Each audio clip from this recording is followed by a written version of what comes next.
Introduce Tom and Karen Brandel.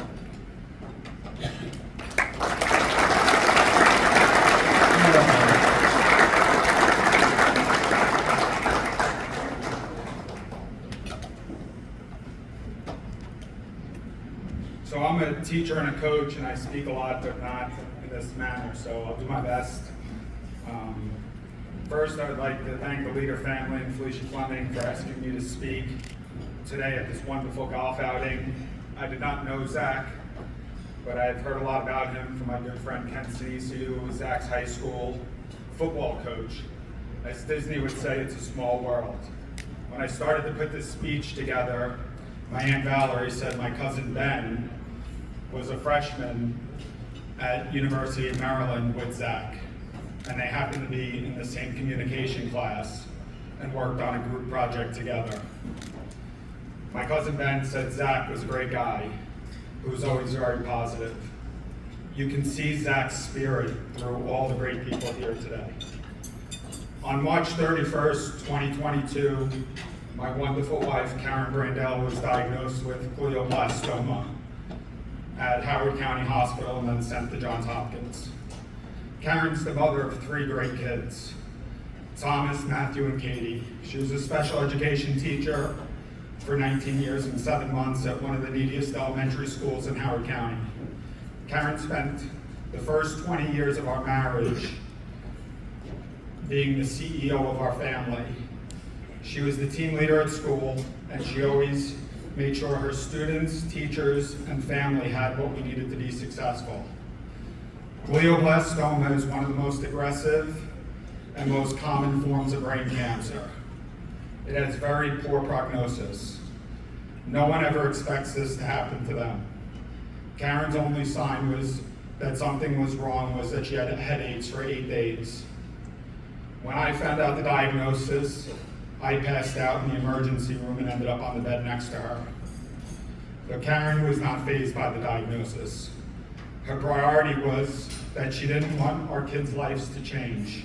She wanted them to keep going to school, keep playing lacrosse, football, basketball, field hockey, and wrestling. For the past 2 years, Karen has been zacking.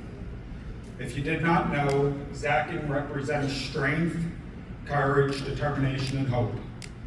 Karen is strong. She had 2 craniotomies, 2 surgeries for cellulitis, being diagnosed with sepsis recently. Karen is still going strong. She does her sit-to-stands every day, walking instead of riding in a wheelchair, working out with her trainer Nico from Odyssey Strong, working hard with her PTOT and speech, all from Hopkins. Karen has courage. She's undergone 4 surgeries, more nights in Hopkins than we can count, and constantly pushing the limits. She has more courage than anyone I know. Karen has determination. When Karen was in acute rehab at Hopkins recently, Karen was so determined to get better, she would ask anyone and everyone, can I get more therapy today? Including the food service workers, custodians. It was nonstop. Karen has hope. One day closer to a cure, and getting 1% better each day is her motto. The hope for a cure is always there.